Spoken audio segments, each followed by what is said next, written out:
Assalamualaikum warahmatullahi wabarakatuh.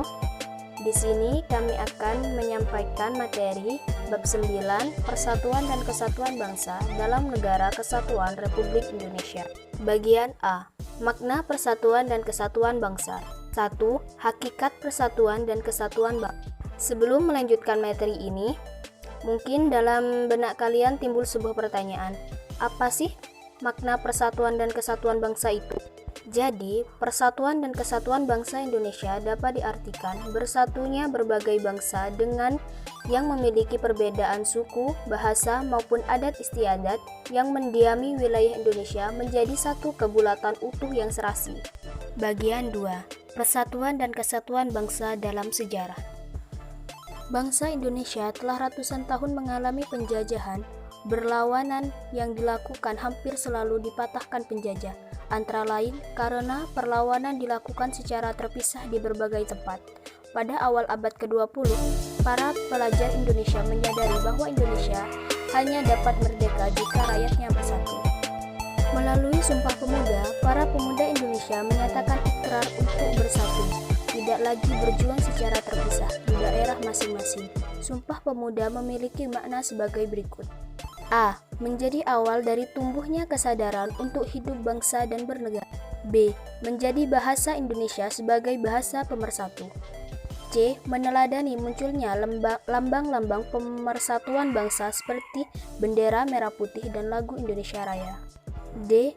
Menggalang dan memperkokoh untuk memperkokoh persatuan dan kesatuan sebagai bangsa. Prinsip-prinsip tersebut antara lain sebagai berikut. A. Bhinneka Tunggal Ika. B. Nasionalisme. C. Kebebasan yang bertanggung jawab. D. Wawasan Nusantara. E. Semangat persatuan untuk mewujudkan cita-cita proklamasi. B. Kehidupan bernegara dalam konsep Negara Kesatuan Republik Indonesia. Pada bagian ini, kita akan membahas kehidupan bernegara yang sesuai dengan konsep Negara Kesatuan Republik Indonesia. Dalam Undang-Undang Dasar Negara Republik Indonesia tahun 1945, UUD NRI tahun 1945, Pasal 1 Ayat 1, dinyatakan bahwa negara Indonesia adalah negara kesatuan yang berbentuk republik. Jadi sudah jelas bahwa bentuk negara Indonesia bukanlah negara federal, tetapi negara kesatuan. Sistem pemerintahan negara Indonesia juga sudah jelas, yaitu republik bukan monarki. 1.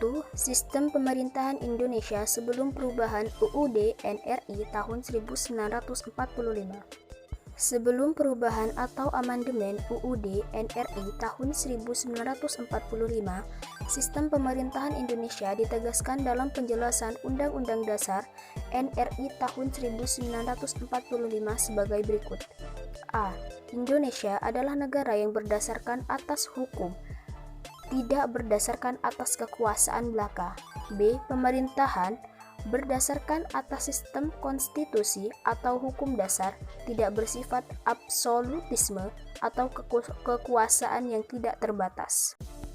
Apabila kita melihat poin-poin di atas, sistem pemerintahan Indonesia menurut UUD NRI tahun 1945 menganut sistem pemerintahan presidensial. Memasuki era reformasi, bangsa Indonesia bertekad menciptakan sistem pemerintahan yang demokratis. Untuk itu perlu disusun pemerintahan yang berdasarkan pada konstitusi. Konstitusi memberikan pembatasan kekuasaan pemerintahan atau eksekutif serta jaminan atas hak asasi manusia dan hak-hak warga negara. 2. Sistem pemerintahan Indonesia setelah perubahan UUD NRI tahun 1945. Pokok-pokok sistem pemerintahan Indonesia setelah amandemen UUD NRI tahun 1945 adalah sebagai berikut. A. Negara Indonesia ialah negara kesatuan yang berbentuk republik. B. Majelis Permusyawaratan Rakyat terdiri atas anggota Dewan Perwakilan Rakyat dan anggota Dewan Perwakilan Daerah yang dipilih melalui pemilihan umum. C. Presiden Republik Indonesia memegang kekuasaan pemerintahan dibantu seorang wakil presiden. 3. Variasi sistem pemerintahan Indonesia setelah perubahan UUD NRI tahun 1945. Jika dibandingkan dengan UUD NRI tahun 1945 sebelum amandemen, terdapat beberapa variasi yaitu sebagai berikut. A. Presiden sewaktu-waktu dapat diberhentikan oleh MPR atas usul dari DPR. Dengan demikian, DPR dapat memiliki kekuasaan menguasai presiden meskipun secara tidak langsung atau terdapat di amandemen ketiga UUD NRI tahun 1945. B. Dalam mengangkat duta dan konsul negara, presiden tetap memerlukan pertimbangan atau persetujuan dari DPR dalam kurung terdapat di amandemen pertama UUD NRI tahun 1945. C. Faktor pendorong dan penghambat persatuan dan kesatuan bangsa Indonesia.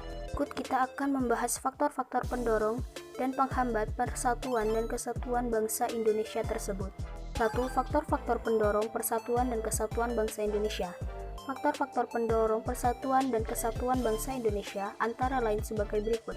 A. Bangsa Indonesia memiliki Pancasila sebagai dasar negara. B. Sumpah Pemuda. C. Semboyan Bhinneka Tunggal Ika. D. Semangat kebersamaan seperti perilaku bergotong royong. 2. Faktor-faktor penghambat persatuan dan kesatuan bangsa Indonesia. Faktor-faktor penghambat persatuan dan kesatuan bangsa Indonesia antara lain sebagai berikut. A. Keberagaman masyarakat Indonesia. E. Indonesia memiliki wilayah yang luas dengan ribuan pulau. C. Ketidakpuasan terhadap ketimpangan ekonomi dan tidak meratanya pembangunan ekonomi. D. Perilaku yang menunjukkan sikap menjaga keutuhan negara kesatuan Republik Indonesia. 1. Perilaku yang menunjukkan sikap menjaga keutuhan negara kesatuan Republik Indonesia. Perilaku tersebut antara lain sebagai berikut. A. Mengembangkan nasionalisme. B. Bertoleransi dalam kehidupan beragama. C. Mengembangkan kesadaran sosial. D. Menghargai semua budaya yang terdapat dalam masyarakat Indonesia memiliki ras dan suku yang beragam. E. Menyelesaikan konflik dengan akomodatif melalui mediasi, kompromi, dan adjudikasi. 2. Tindakan yang menunjukkan sikap menjaga keutuhan negara kesatuan Republik Indonesia. Tindakan-tindakan yang menunjukkan sikap menjaga keutuhan negara kesatuan Republik Indonesia antara lain sebagai berikut. A. Menghargai dan menghormati pemeluk agama yang menganut kepercayaan yang berbeda. B. Menghargai dan menghormati berbagai etnis. C. Menghargai dan menghormati budaya suku lain. Sekian yang dapat saya sampaikan, kurang lebihnya kami mohon maaf. Wabillahi taufiq wal hidayah. Wassalamualaikum warahmatullahi wabarakatuh.